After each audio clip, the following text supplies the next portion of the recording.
Amanda de la Garza es licenciada en Sociología. Tiene una especialidad y maestría en Antropología de la Cultura y cuenta con estudios curatoriales en Historia del Arte. A lo largo de su trayectoria, ha participado en la curación y coordinó más de 30 exposiciones de arte moderno y contemporáneo, así como exposiciones de archivo y revisiones de diversos artistas para museos en México y en el extranjero. Su labor la ha llevado a ser reconocida con el Premio Curadores Emergentes y le ha permitido ser acreedora de varias becas de investigación. Actualmente es directora del Museo Universitario de Arte Contemporáneo, MUAC UNAM, y próximamente se incorporará al Museo Nacional Centro de Arte Reina Sofía en España como subdirectora artística. Bueno, Amanda de la Garza, es un honor para nosotros tenerte aquí en La Cazul y hoy investigando sobre tu vida, yo decía, pero es una persona súper importante, vendrá o no vendrá, en este contexto en el que las personas realmente importantes a veces no destacan en el estrellato, digamos, ¿no? Es decir, hay un montón de gente que uno dice, bueno, es famoso porque es famoso y sin embargo, las personas que realmente importan por ejemplo, para la cultura mexicana, a veces tenemos que buscarlas. Y tú eres una persona súper importante. Dinos por qué. Bueno, creo que antes que nada, muchas gracias por esta entrevista, esta oportunidad de platicarles un poco de quién soy, qué estoy haciendo ahora. Y bueno, pues en este momento estoy transitando de ser directora del MUAC a asumir la subdirección artística del Reina Sofía en España. Y bueno, pues en mi vida personal, en mi vida profesional es un momento importante en mi vida en donde las apuestas que uno hace en términos de la cultura, del arte, fructifican en poder seguir avanzando sobre un proyecto personal, profesional, en el que creo profundamente. Tú naciste en Monclova, naciste hace 42 años, eres curadora, eres socióloga, hiciste 30 curadurías para el MUAC, más o menos sos parte de la fundación del MUAC y luego te convertiste en directora. Todo eso, ¿con qué espíritu, con qué sentimientos, no? Pues yo en realidad empecé a curar exposiciones en una etapa tardía de mi vida, tendría 29 años. Es decir, porque los otros 10 anteriores yo estaba involucrada en la sociología, en la antropología visual, en otras ramas de las humanidades. Y en ese sentido es que es en el momento en el que decidí que quería dedicarme al arte profesionalmente, que no quería estudiar el arte desde fuera, sino formar parte de la cultura y de la producción cultural, pues es el momento más decisivo de mi vida, yo creo, cuando tomé esa decisión. Y entonces para mí incorporarme en ese mundo y en el MUAC, siendo ya un museo importante, joven, muy joven en ese momento, que tenía algunos años de haberse fundado, pues representó la oportunidad de construirme profesionalmente en el hacer. La curaduría tiene un aspecto, por supuesto, intelectual, de escritura, pero tiene una parte eminentemente práctica, ligada a lo intelectual, pero que se aprende haciéndolo. Entonces, por eso es que el MUAC es algo tan importante en mi vida, porque ahí es donde definí el camino profesional y durante estos 12 años que he formado parte del MUAC, ha sido un aprendizaje constante, con muchísimos desafíos, pero que me han permitido no solamente forjar una profesión o mi trayectoria profesional, sino también un carácter, una forma, un estilo de abordar los proyectos, y eso pues ha sido determinante para mi vida.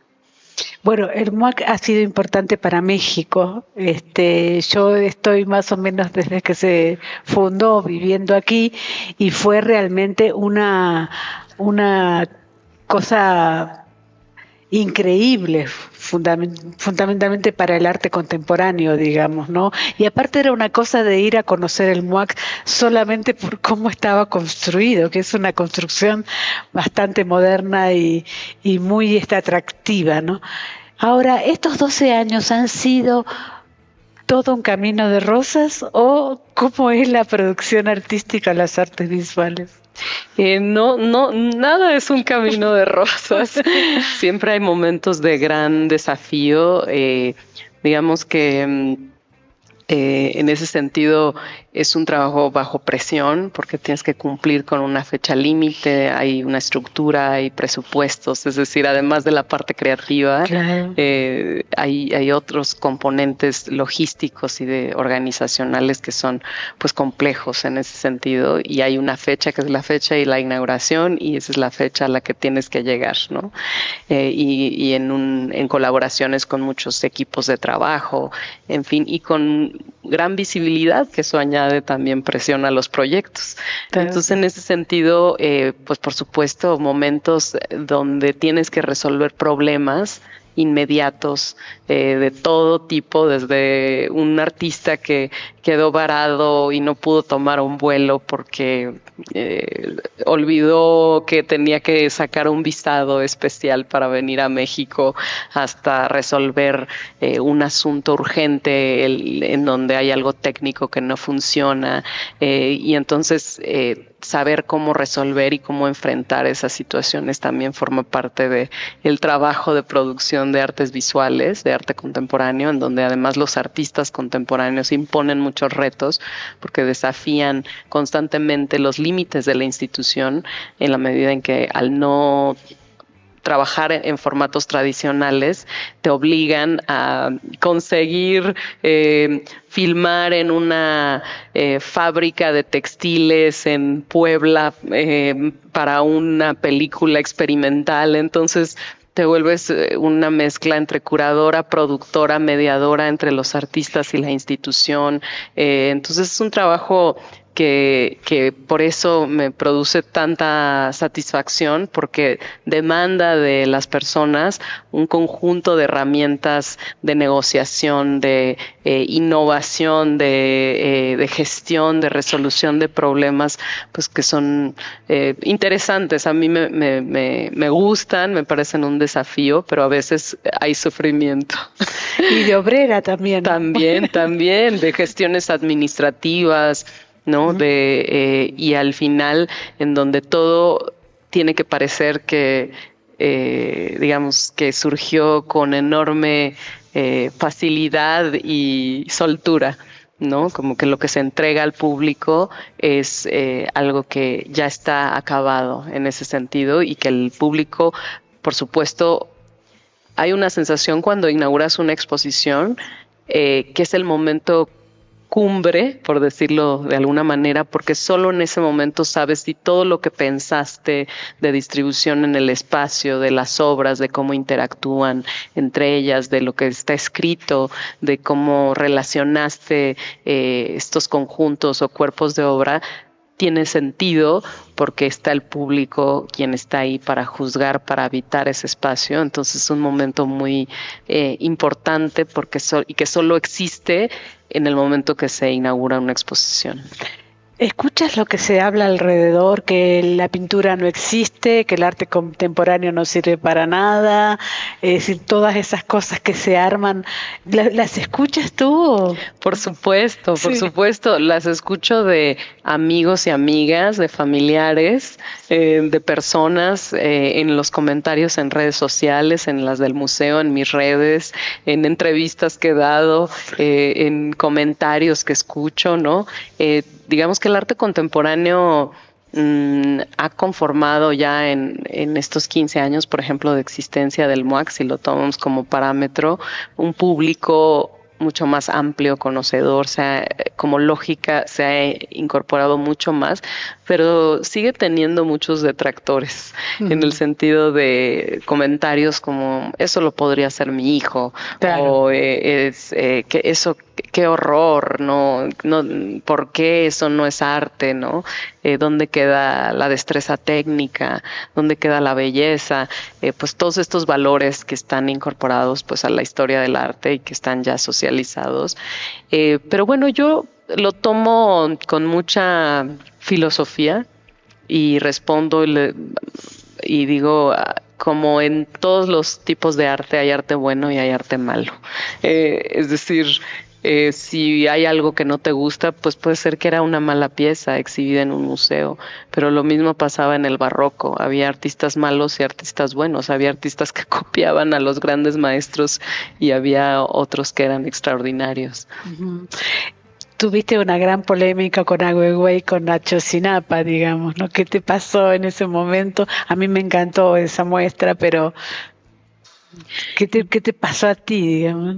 Yo creo que la exposición de Ai Weiwei, al ser una figura tan mediática, claro. Es un tipo de artista que trasciende las barreras, digamos, del campo artístico y se vuelve, digamos, un ícono de algo, y además él tiene un manejo que forma parte, digamos, de su personaje en las redes sociales, ¿no? En Instagram, estas fotos que se hace retratos con muchas personas y en fin, ¿no? Forma parte, digamos, de lo que él ha decidido hacer sobre su imagen. Entonces, por supuesto, pues es un artista muy conocido y hay una expectativa pública generalizada de lo que es la obra del artista. Uh-huh. Y entonces, tal vez en esa exposición había, por parte de una parte importante del público, de ver obras icónicas del artista, ¿no? O las obras que son pues más conocidas. Sin embargo, en el diálogo con el artista, él quería hacer una obra para un museo, que es diferente a la obra que él hace para colecciones privadas o otro tipo de escenarios. Para actos públicos. Actos públicos, claro. Espacios públicos. Lo que él quería hacer era una obra de museo que hablara del tema de la memoria y que pudiera conectar uno de los grandes temas que trabaja, que tiene que ver con el régimen en China, ¿no? Y el tema de derechos humanos, que para él ha sido importante en su trabajo, y quería investigar sobre el caso de los estudiantes desaparecidos de Ayotzinapa. Uh-huh. Y entonces quería presentar, por un lado, este templo, ¿no? Que es la ocupación del espacio de este templo antiguo, ¿no? Que encontró prácticamente desmantelado, que pues forma parte de la historia pues de la revolución cultural y lo que significó en China, y por otro lado las piezas en torno a los estudiantes, que trabajó de la mano con el Centro Pro de Derechos Humanos y que hizo un trabajo muy diligente en ese sentido de informarse, de trabajar de la mano con esta organización. Entonces probablemente su aproximación y lo que él quería hacer para México no coincidía con las expectativas públicas de lo que se esperaba de una exposición tradicional de Ai Weiwei. Uh-huh. ¿Es fácil trabajar con él? Eso es, digamos, yo creo que sí, tiene un equipo de trabajo, ¿no? Y es una persona, digamos, que también sabe lo que quiere y toma las decisiones que necesita sobre su obra, porque en ese nivel ya de artistas, los artistas lo que quieren es tener control absoluto de cómo son representados. Y creo que eso es algo importante, ¿no? Decir que hay esta voluntad de controlar cómo son exhibidos, representados, cómo es pensada su obra en cierta medida. Y bueno, es un personaje muy importante en el arte. ¿Qué piensas tú del público? Yo recuerdo, por ejemplo, cuando fui a ver la muestra de Yoko Ono, no sé por qué, fue una cosa excepcional. Estuve con ella, digamos, y ella fue explicando la escalera, cómo subir la escalera, cómo hacer, y fue una cosa tan íntima, tan personal, que durante mucho tiempo no me olvidé de ella, digamos, hablando precisamente de cosas que eran muy sabias para la vida, ¿no? ¿Qué te pasa con el público? ¿Qué te pasa con el público en el MUAC? ¿Y qué te va a pasar con el público en el Reina Sofía, digamos, ¿no? Mi, digamos, mi posición sobre el público ha cambiado mucho a lo largo de los años.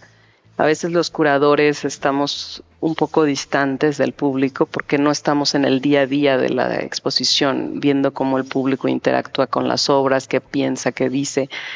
Estamos mucho más relacionados con un público especializado, que son nuestros pares, colegas, artistas, personas con las que nos relacionamos en el medio. Entonces nuestra percepción está muy mediada por ese tipo de relación, ¿no? Es decir, y pensamos que eso es lo que piensa el público.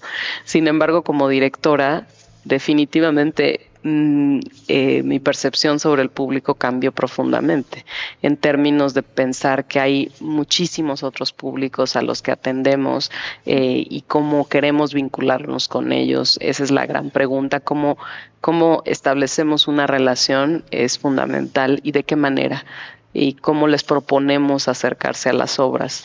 Y eso, bueno, pues hay muchas formas, desde la pedagogía, desde otros ámbitos, de lo que llamamos la programación pública, que es como el museo conecta con diferentes tipos de públicos en diferentes intensidades, porque hay públicos que van a ir al museo una sola vez y que tal vez es el primer museo al que van en su vida de arte, ¿no? Y más de arte contemporáneo. Y por otro lado, hay públicos asiduos que han ido desde que son niños y siguen yendo hasta su adolescencia o adultez.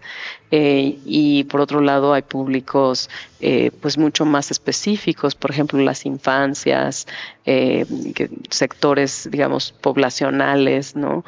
Y en ese sentido el museo cada vez más, no nada más el MUAC, sino en general los museos trabajan con estrategias muy distintas para poder establecer una relación con esos públicos. En el caso del Reina Sofía, bueno, pues ya lo viviré también de otra manera, porque yo lo he vivido como público y como colaboradora en términos de los intercambios institucionales que ha habido entre el MUAC y el Reina Sofía.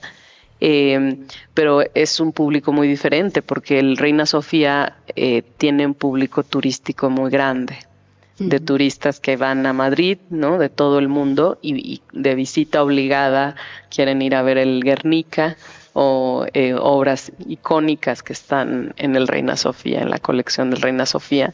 Entonces eso te plantea, digamos, otro tipo de relaciones con los públicos.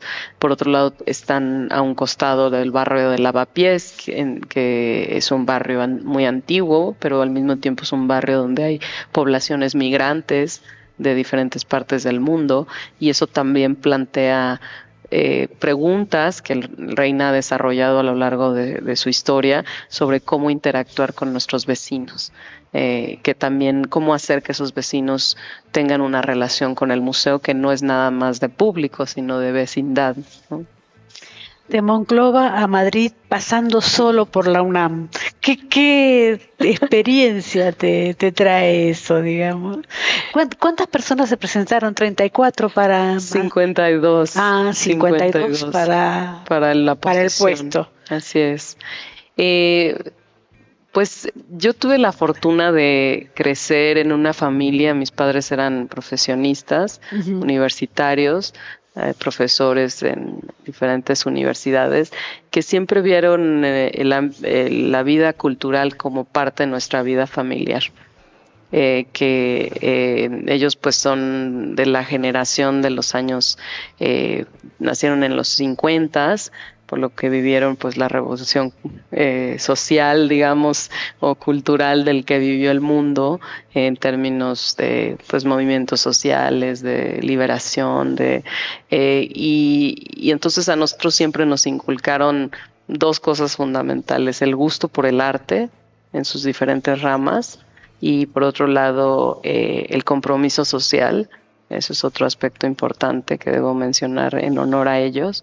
Y por otro lado, también la idea de que el mundo es muy grande y que uno debe buscar conocer el mundo para no quedarse y mirarse el ombligo. Y entonces para mí ha sido algo muy importante a lo largo de mi carrera profesional viajar por placer, por supuesto, pero tejer redes internacionales de colaboración que te permiten siempre entender el mundo de una manera distinta y no quedarte en un localismo que te impide ver que no somos el centro del mundo, que hay otras cosas pasando en otras partes o gente interesantísima haciendo cosas del otro lado del mundo. Entonces, digamos que eso en gran medida ha marcado mi vida, mis intereses profesionales y la manera en cómo he pensado, he querido hacer mi trayectoria. Ahora, si esto fuera el fútbol, diríamos que uno de nuestros más importantes futbolistas ha sido comprado para que desarrolle el puesto de subdirectora en el Museo Reina Sofía. ¿Qué guardas tú, de todas maneras, a pesar de que estás en contra del localismo y todo, como imagen de esa ciudad en la que creciste? Bueno, digamos que por un lado, yo diría primero para mí Monclova y el norte de México representa como esta especie de arraigo familiar, de identidad, de una genealogía de vida, ¿no? Y de imágenes del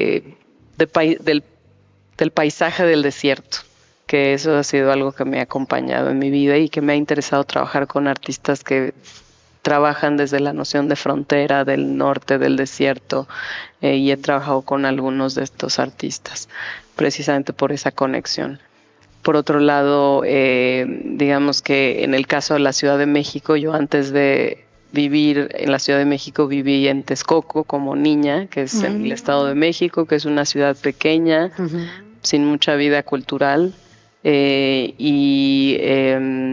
y en el momento en el que llegué a la Ciudad de México encontré un mundo de posibilidades. Me mudé a los 14 años a la Ciudad de México para estudiar en una escuela de la UNAM, y para mí fue una apertura a conocer a mucha gente muy diferente, a un mundo de libertad, de autonomía, de oportunidades culturales como las que ofrece la universidad para la gente que estudia en la universidad, para los jóvenes. Y en ese sentido para mí fue como una apertura a un nuevo mundo y me gusta mucho la Ciudad de México con todas sus contradicciones y dificultades, porque tiene una energía muy particular que no es fácil de encontrar en otras partes, a pesar de sus grandes dificultades de vida cotidiana y incluso de calidad de vida, ¿no? Cuando subiste en el MAC dijiste que ibas a rescatar a todas esas mujeres olvidadas, que yo pensaba que solo en la literatura eran las olvidadas, pero también hay artistas contemporáneas que han sido relegadas por ser mujer, ¿sí? Así es, así es. Hay muchas artistas que no han sido revisadas suficientemente. Antes de que yo fuera directora, se hizo una exposición de Mónica Mayer, una artista importantísima, que influyó a muchísimas generaciones, pero que no había tenido una adecuada presentación institucional del conjunto de su trabajo. Y en ese sentido, el MAC hizo esta revisión y fue muy importante comenzar con ese ejercicio, ¿no? Ahora inauguraremos, bueno, yo ya no estaré presente, pero una exposición de una artista argentina, Ana Gallardo, que ya vive en México hace muchos años, pero que justamente en esta etapa de su vida, ya en una etapa ya como adulta, ¿no? Justamente pues habla de todo este proceso de invisibilización, y por ejemplo habla de su experiencia de envejecimiento, que ese es otro gran tema para nosotras las mujeres y lo que significa socialmente, en fin, culturalmente e íntimamente también, ¿no? Y en ese sentido su obra precisamente habla pues incluso de las conexiones familiares, su madre queriendo ser pintora y cómo en un momento dado ella estaba dispuesta incluso a renunciar a su carrera artística, porque ya sentía que ya no iba a tener la oportunidad de poder avanzar sobre su carrera, sobre sus obras, y al venir a México encontró en cierta medida un horizonte desde donde trabajar. Ahora está por inaugurar la próxima semana una exposición en el Centro 2 de Mayo en Madrid, y después esa exposición vendrá a México al MUAC. Uh-huh. Ahora, el arte contemporáneo me parece a mí que tiene como una gran capacidad de abstracción, digamos, ¿no? Y para ser abstracto, no sé por qué, siempre pienso en el hombre, digamos, más que en la mujer, ¿no? Sí. Como que la mujer es más realista, menos dada a pensar en cosas que no son reales. ¿Qué dirías tú del arte contemporáneo?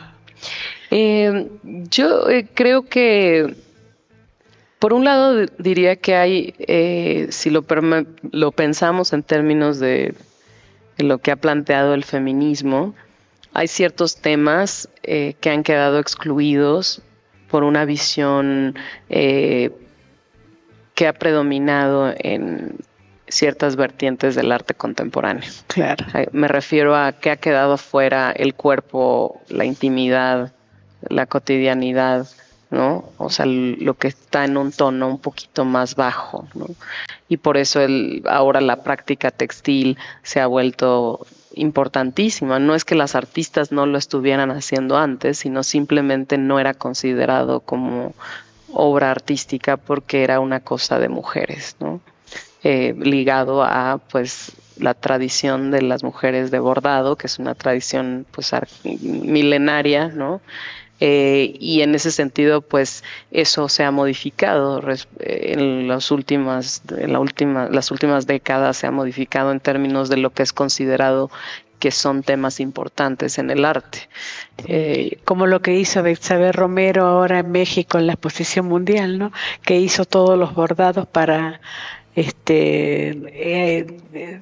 dibujar México, ¿no? Exactamente. Que fue una cosa increíble. Sí, y muchas artistas anteriores que han trabajado con textil o con ciertos materiales orgánicos, uh-huh, ¿no? O, por ejemplo, la idea de que las mujeres hacen pintura de pequeño formato, pues que ese es un estereotipo, porque más bien era la noción de que las mujeres no pueden enfrentarse a un proyecto de arte público o de esculturas de gran formato, ¿no? Como que no tienen la fuerza, que pues en el fondo es una visión de lo masculino y de los valores de lo masculino, y en ese sentido pues, se sabe ahora, por ejemplo, una artista como Marta Palau, que hacía esculturas de gran formato, instalaciones, Helen Escobedo, pero digamos que eran pocas mujeres que encontraban la posibilidad o las condiciones para hacerlo, ¿no?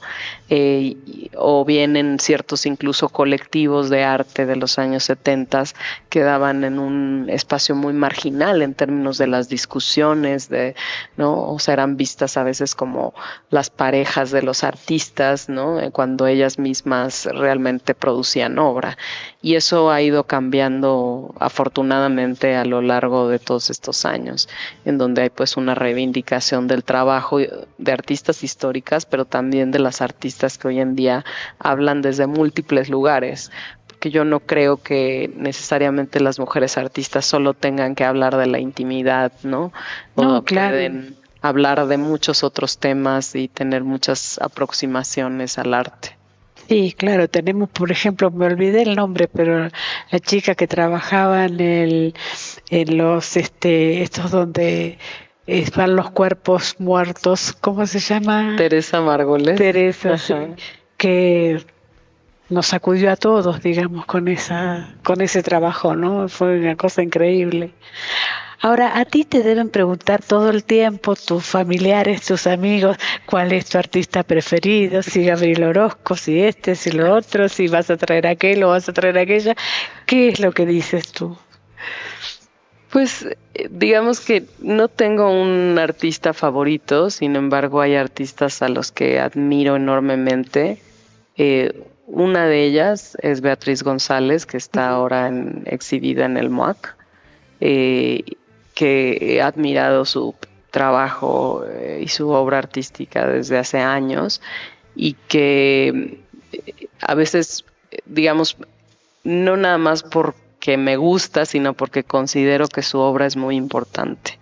Y en ese sentido, hacer una obra de un artista, o hacer una exposición más bien de un artista que admiras tanto y que parece un sueño lejano, porque muchas cosas tienen que confluir para poder hacer una exposición así, de esa naturaleza y magnitud, es la realización de algo largamente anhelado, que además afortunadamente se concilia con otros anhelos de otras personas, que con el propio anhelo, por ejemplo, de Beatriz González de exhibir en México con una exposición de revisión de su obra, que a lo largo de su vida, del 30, 40 años, siempre deseó exhibir en México, y hasta este momento, a sus 90 y tantos años, pudo cumplir ese anhelo largamente acariciado. Y tu anhelo también. Y mi anhelo también.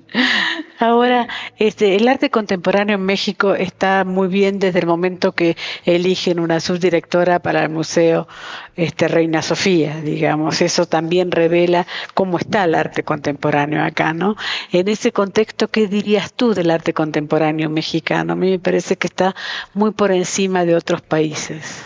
Yo creo que es un momento de cambio, ¿no? A mí, que me ha tocado acompañar en los últimos 15 años la escena de arte contemporáneo, ha cambiado muchísimo. Ha tenido diferentes fases, etapas, han surgido nuevas instituciones, las ferias de arte, la atención internacional sobre México, incluso artistas de otras partes que han venido a vivir a México, iniciativas independientes. Es decir, ha sido una escena muy vibrante, pero sin duda tiene una fuerza y una vitalidad que son muy interesantes en este momento, aunque siempre es en el diagnóstico que uno hace de una escena, siempre es una instantánea, en el sentido de que en el momento en el que crees entender cómo está funcionando, está ya cambiando en ese sentido. Y es un momento en donde esta atención internacional también está modificando ciertas prácticas e ideas, ¿no?, del arte. Ahora, Kurimansuto, el Museo Jumex, son dos instituciones muy importantes para el arte contemporáneo. ¿Fueron dos instituciones importantes para ti en el MUAC? ¿O cómo se llevan? ¿Cómo es el tema de los museos privados? Yo creo que en un ecosistema saludable es bueno que haya instituciones privadas, públicas, espacios independientes, iniciativas que están por fuera de las instituciones. El Museo Jumex es un museo muy importante que ha traído exposiciones también muy importantes, y que además tiene una trayectoria anterior, que es la colección, y todo un sistema de apoyos de la Fundación Jumex, que han sido muy importantes para el desarrollo de la escena en México, en el sentido de que han apoyado artistas, incluso becas de estudio en el extranjero, proyectos, y han dinamizado también la escena desde ese lugar de mecenazgo hacia las artes, y creo que han jugado un papel muy importante. Y por otro lado, las galerías, por supuesto, Kurimansuto es la galería probablemente más importante en México, y que ha desempeñado un papel histórico muy importante en el arte contemporáneo en México. Y en ese sentido, tienen una preponderancia en la construcción de la escena, y de los artistas también que representan.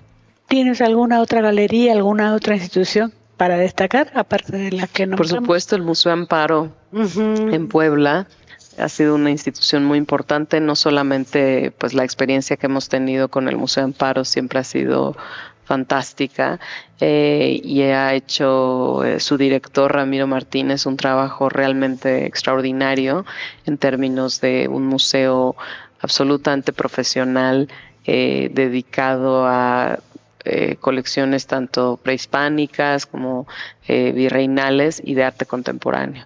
Y creo que ha sido un enclave en una ciudad del centro de México, pero una ciudad más pequeña, y que ha hecho exposiciones de gran nivel, de gran relevancia, y creo que en ese sentido sí, para mí el trabajo que ha hecho el Museo Amparo y su director pues son también muy importantes. Uh-huh. Tu trabajo, ya has hablado de que hasta obrera eres, ¿tiene más que ver con la inspiración o con el tecnicismo? ¿O con las dos cosas? ¿Qué? Yo creo que con las dos cosas. Uh-huh. Es decir, hay un trabajo como de día a día, ¿no? Y esta parte muy técnica, por decirlo de alguna manera, que tiene que ver con la gestión pura y dura, que es necesario para que lo otro ocurra. Uh-huh. Y en ese sentido es un trabajo muy intenso, y como decía, que demanda muchas habilidades de las personas que lo ejercen. ¿Podemos soñar con la muestra de algún artista mexicano en el Museo Reina Sofía contigo o no?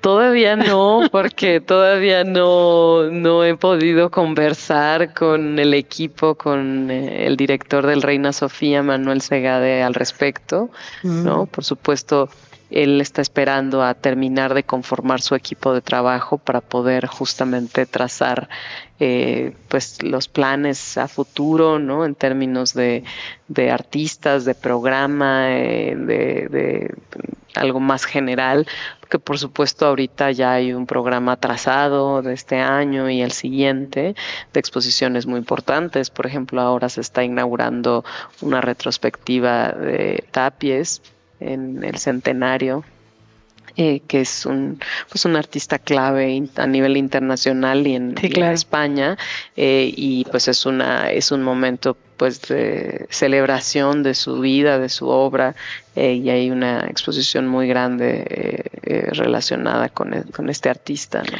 Ahora, la relación entre el Museo Reina Sofía y México va a ser también más importante a partir de que estás tú, creo, ¿no? Bueno, al menos yo podré plantear un punto de vista, que es el lugar desde donde hablo. Conozco muy bien las escenas en América Latina. Me ha interesado mucho viajar, aprender, establecer contactos profesionales con artistas, curadores, instituciones, porque me parece fundamental.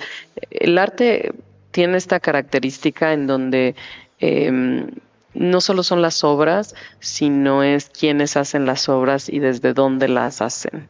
Entonces, el arte, cuando te dedicas profesionalmente, sí tienes que ir a los lugares. Es algo que no se puede hacer por Zoom solamente. Claro, es una herramienta actual de la tecnología, pero sí hay este contacto cara a cara, la presencialidad frente a una obra, o experimentar una obra, digamos, en un lugar específico, entender el contexto donde se hizo esa obra, pues sí son aspectos importantes.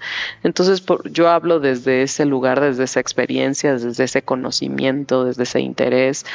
Sin embargo, no me ha interesado solo revisar América Latina, me interesa mucho lo que pasa en Asia, en otras partes, por supuesto en Europa, pero sí tengo en ese sentido un interés en todos aquellos lugares que no son centrales. Uh-huh. Los que te eligieron te han colmado de elogios y yo además ahora al conocerte muchos más, en ese sentido me parece que como gran curadora que eres, no te puedo, nadie te va a poder mentir una obra, ¿no? Porque se miente también una obra, ¿no? Sí, pues en fin, no sé, espero que no. Sí, espero. ¿Te lo planteas a veces? No, en realidad no me lo planteo, ¿no? Yo creo que es una situación, o sea, en que cuando se presenta la situación uno se enfrenta a dicha situación y bueno, espero que no me suceda.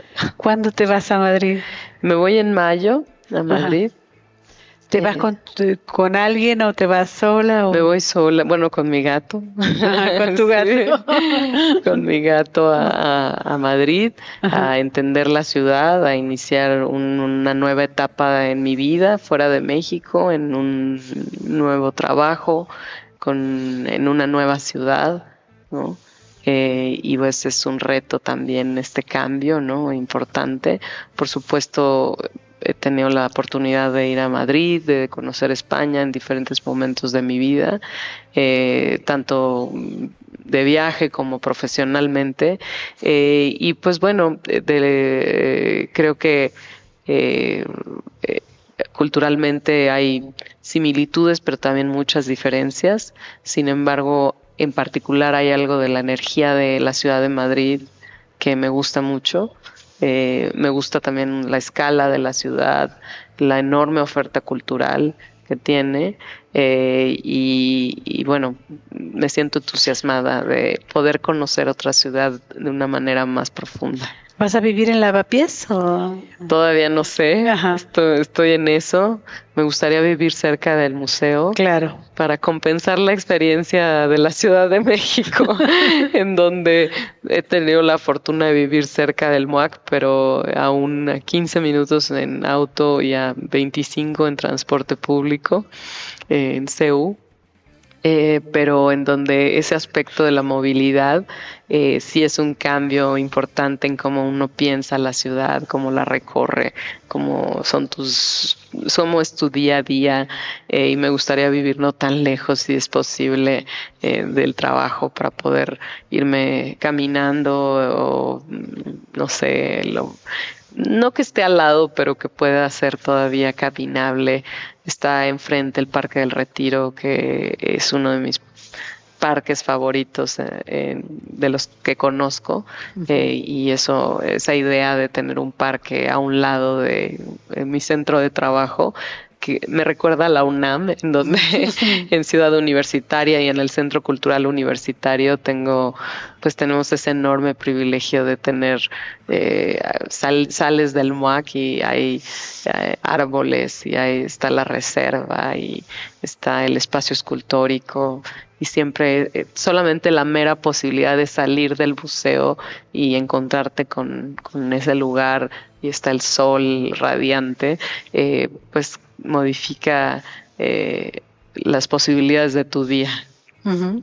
Y bueno, la última, hoy en un tuit pusiste una felicitación a la nueva directora del MUAC, y por el MUAC llegaste al Museo Reina Sofía. ¿Crees que vas a hacer más cosas de lo que lograste en el MUAC? ¿Cómo ves esa experiencia? Me siento muy contenta de lo que hice en el MUAC como directora en estos 4 años. Tenía muchas ideas antes que se presentara esta oportunidad en los próximos años, ya que yo había sido ya ratificada, muchas ideas a desarrollar para los próximos años del MUAC. Entonces, claro, hay como una especie de sentimiento nostálgico de todas esas ideas que se quedaron en el tintero, pero que tengo, digamos, en el caso de mi gestión como directora, sentía mucho esa energía de lograr estos proyectos. Y entonces, bueno, hay algunas cosas que quedaron en una fase o planteadas, y que estoy segura que pues llegarán a buen puerto con las decisiones que quiera tomar su nueva directora. Y en ese sentido, en el caso del Reina Sofía, lo veo como un futuro abierto. Uh-huh. Uh-huh. Y la última, que es algo totalmente íntimo, ¿cómo fue que te enteraste y a quién se lo contaste por primera vez? Pues me enteré por el director del Reina Sofía. ¿Te llamó? Me llamó por teléfono un sábado. Uh-huh. Y bueno, pues a quien mi esposo estaba conmigo en casa, y fue por supuesto la primera persona a la que le conté. Después de hablar con él, lo volteé a ver y le dije: me dieron el trabajo. Pero como totalmente estupefacta, en realidad no, o sea, no era como, ay, sino me dieron el trabajo, ¿qué vamos a hacer? ¿Qué voy a hacer ahora, no? Entonces y entonces él también se quedó impactado porque pues modifica pues toda tu vida personal, familiar, todo tu mundo, ¿no? O sea, como que empiezas a comprender las implicaciones no solo profesionales, sino las implicaciones de vida que va a tener. Claro. Y lo he planteado digamos, en otros momentos, que es estos momentos de la vida de cruce de caminos, en donde me acuerdo mucho haber escuchado como una anécdota de un